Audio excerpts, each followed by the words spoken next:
Hey, brothers and sisters, this is Brother Richard at Altruistic Torah Studies, and we are on Study 8, Commandment 8, okay? So, we're going to read from my notes right here. We shall, okay? If you turn to Exodus 20, verse 15, okay? Exodus 20, verse 15. And our first witness says, you do not steal. Don't steal. And then let's turn to Deuteronomy 5, verse 19 for a second witness and in the Torah. You do not steal. So, you do not steal, that has an obvious surface meaning, correct? The surface meaning is don't touch things that don't belong to you. And even more so, don't take them, okay? So that would be considered stealing in the Father's eyes and pretty much anybody's eyes, including your local authorities, right? Okay, so there is a physical, which is the surface meaning in this situation, and there is also a spiritual connotation. And you'll understand this, and well, I believe. So let's turn to the book, or the scroll. Let's turn to Mattatyahu, or Matthew, chapter 5, verse 29. Love the book of Mattatyahu. Okay? And if your right eye causes you to stumble, pluck it out and throw it away from you. For it is better for you that one of your members perish than for your entire body to be thrown into Gehenna. Not a good thing. So, what we have here is this is basically your intention, okay? Because it's got to start somewhere before you even go touch anything. You know, you have the intention. We talk about this, the intentions, to take it. Then you think about it, your thoughts. Then you have your emotions. You really, really want this thing. You know, your words, maybe you'll be like, hey, it could be. And then your actions. Your actions are the actual physical aspect of the theft, okay? But not the start of it and not the theft itself, because it starts with your intentions, okay? So you think upon these things, you dwell upon these things, taking something or basically, we haven't got to this one, but coveting something that belongs to someone else. Seems like all these commandments, they pretty much intertwine and attach to each other, don't they? Right? So, and then you're lusting after something. Wasn't that commandment number 7, perhaps? You're lusting after something or someone, okay? Yeah, because you could actually have something to do with that. And something that doesn't overall belong to you, okay? So that's a problem, and it's theft. So let's go to 30. And if your right hand, right? If your right hand causes you to stumble, cut it off and throw it away from you. For it is better for you that one of your members perish than for your entire body to be thrown into Gehenna. Doesn't sound like it's a good thing to be a thief. This is the Messiah. This is the Messiah telling you it is not only a sin for you to grab something and run off with it that doesn't belong to you, but it is a sin for you to, what? Look upon it, dwell upon it, think upon it, intend to steal it, and then your arm, your hand, let's go with the right hand, which is your works, go and steal something. If your eye causes you to want to steal something, cut it out, throw it away, because it's better that your eye be gone than your entire body and your second life that wouldn't even form up if you don't adhere to the Messiah's instructions. And then your hand, which is your works, cut it off. It's better that you lose an arm than you live as a thief. Now, this is interesting. Acting upon, touching, taking things that you lust after, or people that you desire to touch. Interesting. That do not belong to you. Whatever doesn't belong to you, right? Okay. So let's move on a little bit. We're gonna roll with the book of Mattatyahu. We're gonna turn to Mattatyahu 22, verse 15 for this one. Mattatyahu 22, verse 15. Then the Pharisees went and plotted how to trap him in his words. This be the Mashiach. They're trying to trap him in his words. Good luck. And they sent to him their taught ones with the Herodians. And they sent to him their taught ones with the Herodians, saying, Teacher, we know that you are true, and teach the way of Elohim in truth. Elohim is our mighty one, and the truth is the Torah. And it does not concern you about anyone, for you are not partial to any man. They're trying to really be slick here, Sliver. Yeah, interesting. They're trying to really be slick here and pat him on the back quite a bit at this point. So you have to be aware of people that want to pat you on the back a little too much, because they may have something in that hand. You know what I'm saying? 22:17. Then say to us, what do you think? Is it right to pay taxes to Caesar? Or not? But knowing their wickedness, because he can read their minds, Yahushua said, why do you try me? Why do you test me? You hypocrites? Show me the coin of the tax. And they brought it to him. And he said to them, whose likeness is inscribed in this? Whose likeness is an inscription is this? And they said to him, Caesar's.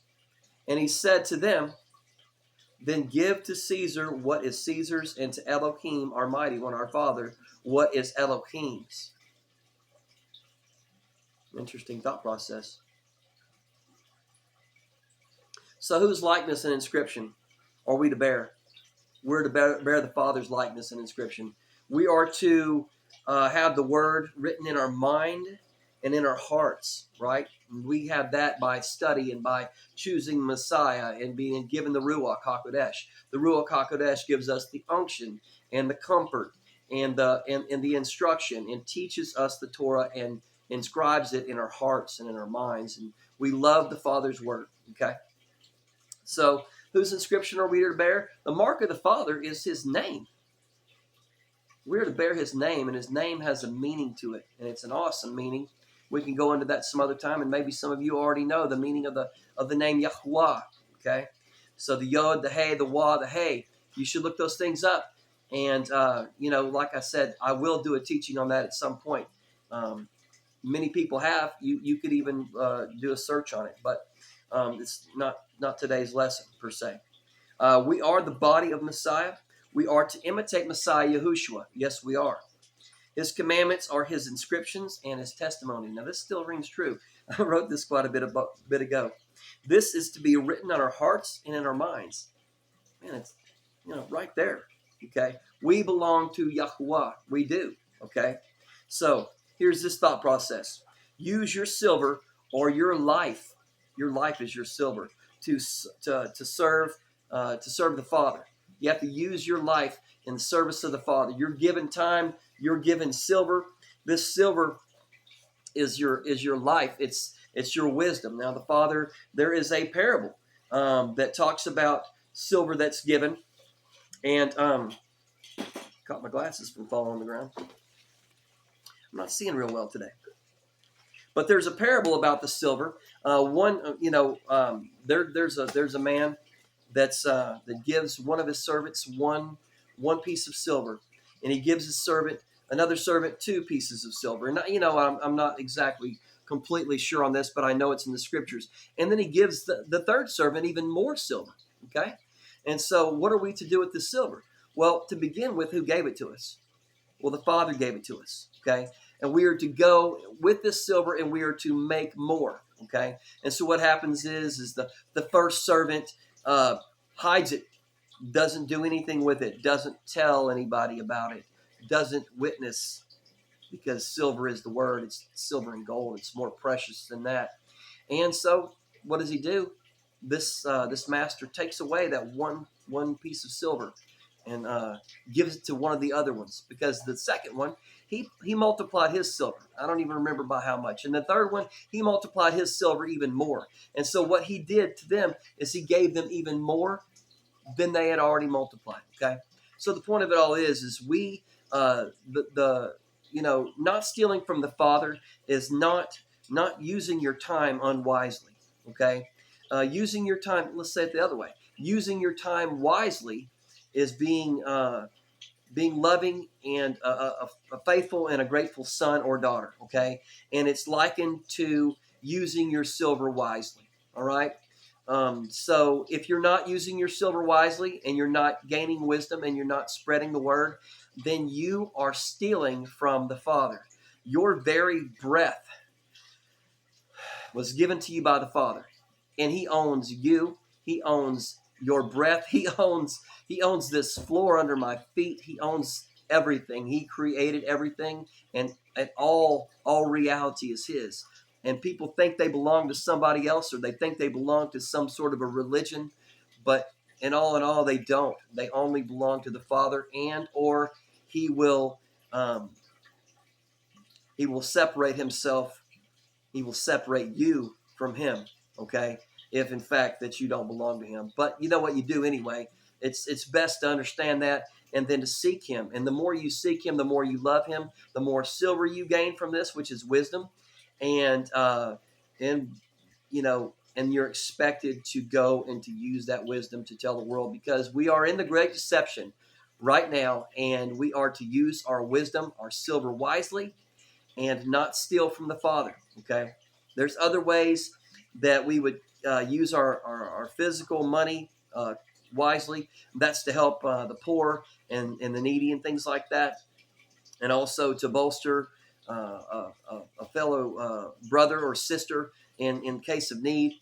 And those are the things that we do also, all right? So in doing that, that is honoring the Father, and that is also spending your silver wisely as well. Okay, so those things are basically for us to do.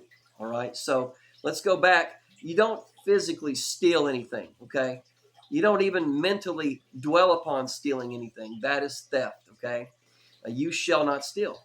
You take and you use your time wisely. Your time was given to you by the Father, and something is expected of you, and that is to witness. And if you do not do those things, then you are stealing from the Father. Okay? So He supplied you with life. He supplied you with people to love you and to keep close and comfort from them, as well as the Ruach HaKodesh. He created everything that you like, love, and will like and love. Okay, so dedicating your life to Him is basically the only thing that you can do, because you really can't pay Him back. Because what do you give the Father, the all-encompassing Father that has created everything? Well, the one thing that He wants is your love, your loving obedience. Okay, your loving obedience, and you trust in His Son, Yahushua the Messiah, and then you are not committing theft. You trust in the Son, Yahushua Messiah, and you think upon His name. You tell people about Him, who He is, who He truly is, not who people claim that He is. Okay, people have religions that claim a lot of false things about the Messiah. The Messiah is a law-abiding, lawful Son. Okay, and He came and He kept every bit of the Torah, and He actually came as an example to teach you how to do it, and also to show you that He loves you. The Father loves you, and He died in your place so that you will not suffer the second death. So do not steal. That's the 8th commandment. Okay. Well, thank you for coming out. I truly love every single one of you, and I hope this was something that was good for you. Okay. I sure enjoyed it because I love the commandments, and I tell my brothers and sisters that we should memorize the commandments, because it is a good thing to do, but also it's a good thing to read. So reading through again, Mattatyahu chapter 5 was extremely awesome, in my opinion, because I get to hear the Mashiach himself repeat his commandments. Okay, and if you love him, you will keep his commandments. Okay. All right. Well, I'll see you soon, and thank you for coming out. All right. Hey, once again, please like and subscribe, or slash send this to somebody else and see if they get anything out of it. Okay. And maybe we can get a couple of more views. Okay, which would be nice, because this is actually something I enjoy doing, but I want someone to get something out of this. Okay. All right. Thank you so much. All right. Bye. Shalom.